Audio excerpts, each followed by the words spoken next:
The Man with a Dream. Martin Luther King was a Nobel Peace Prize winner whose life was lacking in peace. He was a believer in the brotherhood of man, but was put in jail repeatedly and finally murdered. He was a symbol for all men who seek justice and human dignity. He was a Negro, and he was an American in the truest historic sense. He believed in the American dream. He dreamed for the black youth of his country. He dreamed for the poor people of his country. He dreamed for the peace of his country at home and abroad. "I have a dream," he said, "that one day this nation will rise up and live out the full meaning of its creed. We hold these truths to be self-evident, that all men are created equal. We have a great world house in which we have to live together. Mankind's survival is dependent on man's ability to solve the problems of racial injustice, poverty, and war." A bullet ended his life, but the dream remains. Born in Atlanta, Georgia, in the southern part of the United States on January 15, 1929, he grew up in a region which, for historical reasons, has always been slow in giving equal rights to Negroes. Perhaps Martin Luther King's march on Freedom's Road began when he was a shy, awkward boy of 14. With a group of fellow students, he went to a high school speech contest in a distant city. It was late at night when they started home on a bus. He and the others were tired and sleepy when the bus stopped and more passengers got on board. White passengers. When all the seats were taken, the bus driver called out, "You back there, stand up and let the white folks sit down." The sleepy Negro boys hesitated. Then the driver shouted, "Hurry up there, move, it's the law, you know that." There was nothing to do but stand and keep on standing with a burning sense of shame and helpless anger. A happier road took the 15-year-old King to Morehouse College, a private all-men's college in Atlanta, Georgia, outstanding both for its strong emphasis on leadership and social responsibility.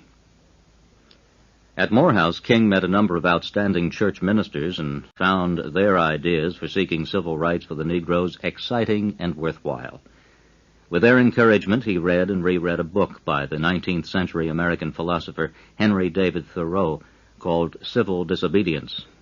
Thoreau's ideas of nonviolent resistance to injustices appealed to King, and he finally decided that the church was the only place where he could properly speak out on the ideas that were taking shape in his mind.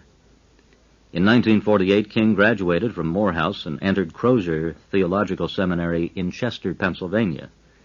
There he also discovered the writings of the Indian leader Mohandas Gandhi, whose own philosophy had been deeply influenced by Thoreau.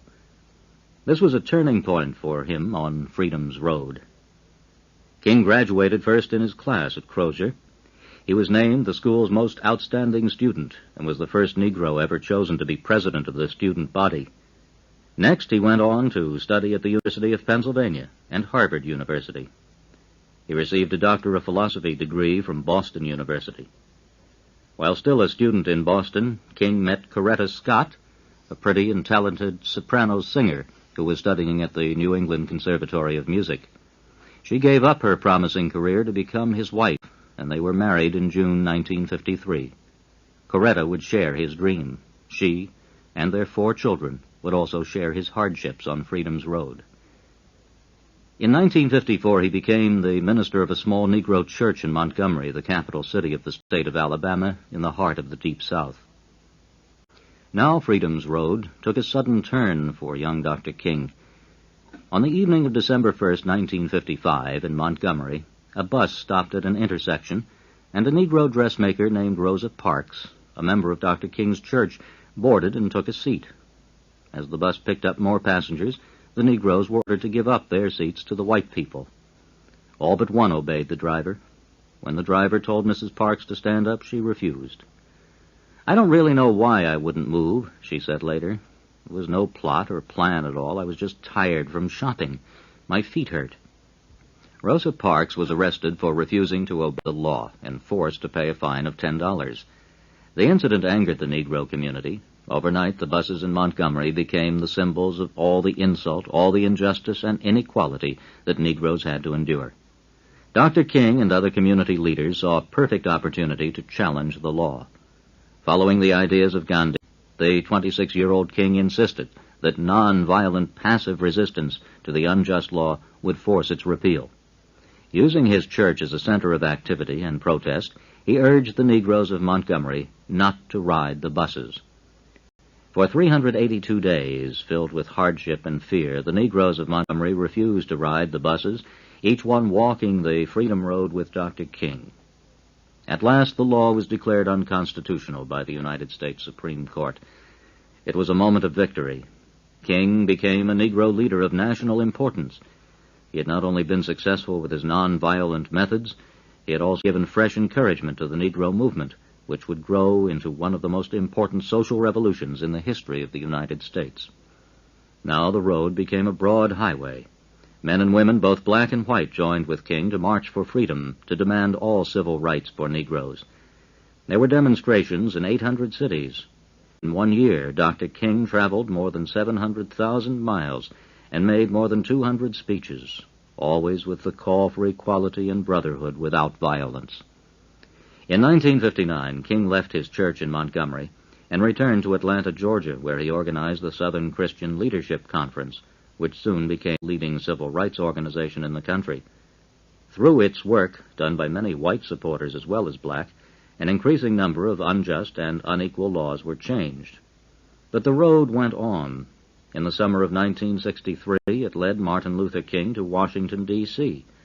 From all over the country, 250,000 people of all races, faiths, creeds, and ages gathered at the Lincoln Memorial, the memorial of the beloved president who helped set American Negroes on the road to freedom from slavery over 100 years ago.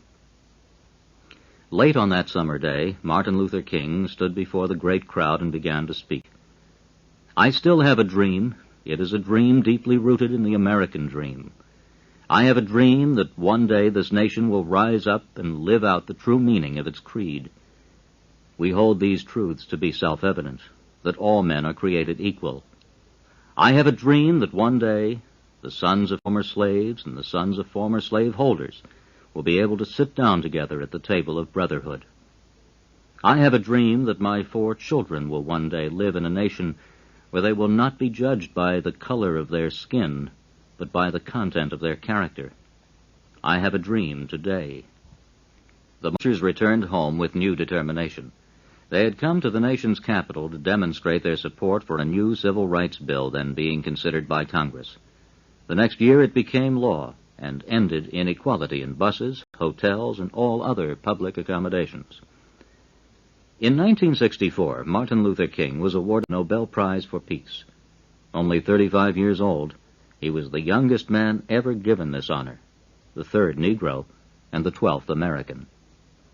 The next year, Dr. King was back in Alabama, leading a march from the town of Selma to Montgomery to demand for Negroes their right to register and vote in elections. 25,000 people joined the march, which took 5 days and covered 54 miles. When they reached Montgomery, Dr. King stood on the steps of the state capitol building and told the marchers, "As we go away, let us be more than ever committed to the struggle and committed to nonviolence." The march resulted in Congress passing the Voting Rights Act, and it was another victory for Martin Luther King. It was also to be his last. In the spring of 1968, Dr. King began to organize another great march on Washington, D.C., a Poor People's March.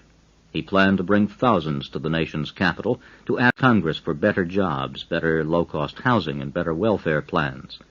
To prepare for the march, he went to Memphis, Tennessee, to encourage people there to join him. He also went to Memphis to give his support to the Negro workers who were on strike for better wages from the city government. On April 4th, after a long and big day meeting with local leaders, he went outside his hotel room to get some fresh air before dinner. A few seconds later, an assassin's bullet crashed into his neck. Within an hour, Dr. Martin Luther King was dead. After 39 years, his march along Freedom's Road was over.